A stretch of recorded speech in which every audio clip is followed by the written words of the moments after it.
Josh. Wise Master Klavan. This is also very long, and I will try and keep it cut it down.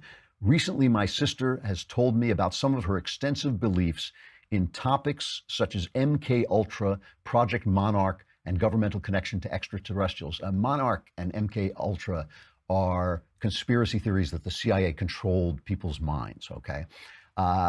She says, I'm sorry, it's from Josh. He says, I was raised as a Christian and over the last few years have become more and more convinced of the truth of my faith, in part because of you. So thank you.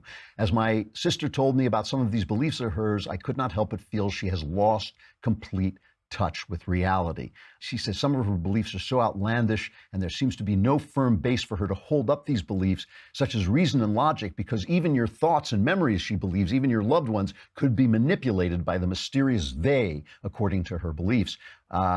She has seemingly become more intense with her desire to warn me. She believes there are implants in her body and probably in mine and almost everyone else's. She doesn't want me to see the doctors, have my kids vaccinated, and even cautioned me about having my mom watch my kids alone, as she believes she may play a part in implanting these mind-controlling devices. Please help. I do not know what to do in this situation. I don't blame you. All right. First, I'm not a doctor. I mean, it's very important that I say this, and I don't know this person, so I'm going only off what is in your letters.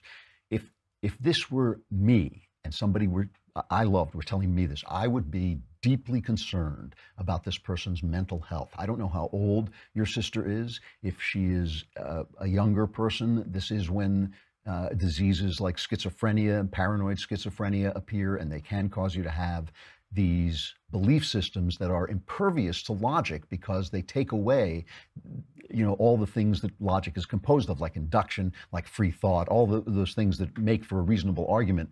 It outstrips those arguments, so you can never argue with them.